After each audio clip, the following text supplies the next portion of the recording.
Anong gagawin mo kapag kinuha ka ng mga alien o gugustuhin mo ba na magpakuha sa mga alien? At napanood ko ang Elio movie and I'm sure kayo din, so let's talk about it. Tungkol ito kay Elio, isang batang gustong-gustong mapa-abduct sa mga alien sa hindi malamang dahilan ng mga taong nakapaligid sa kanya.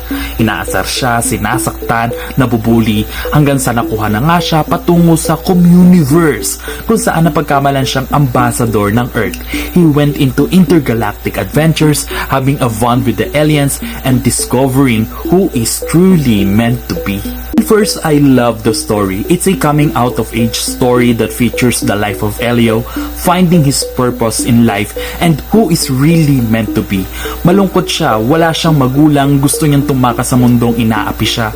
Pakiramdam niya hindi siya napapabilang sa mundong kinabibilangan niya, at nung finally nakuha siya ng mga aliens, naramdaman niya yung saya, yung comfort, na finally andun na siya sa lugar na pinapangarap niya, at finally nakatagpo siya ng mga kaibigan niya.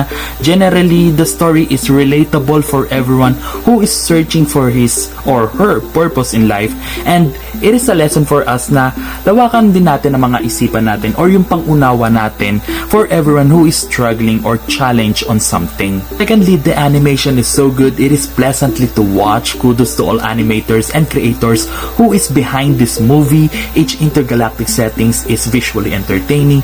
Lastly, medyo cons lang yung talagang nakakatakot na creature that I find disturbing among children below 7. I might be sensitive, however, it's an amazing movie. I gave the movie an 8.5 out of 10.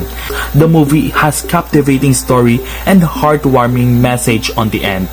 So kung napanood mo na ang movie na to, let us know your thoughts.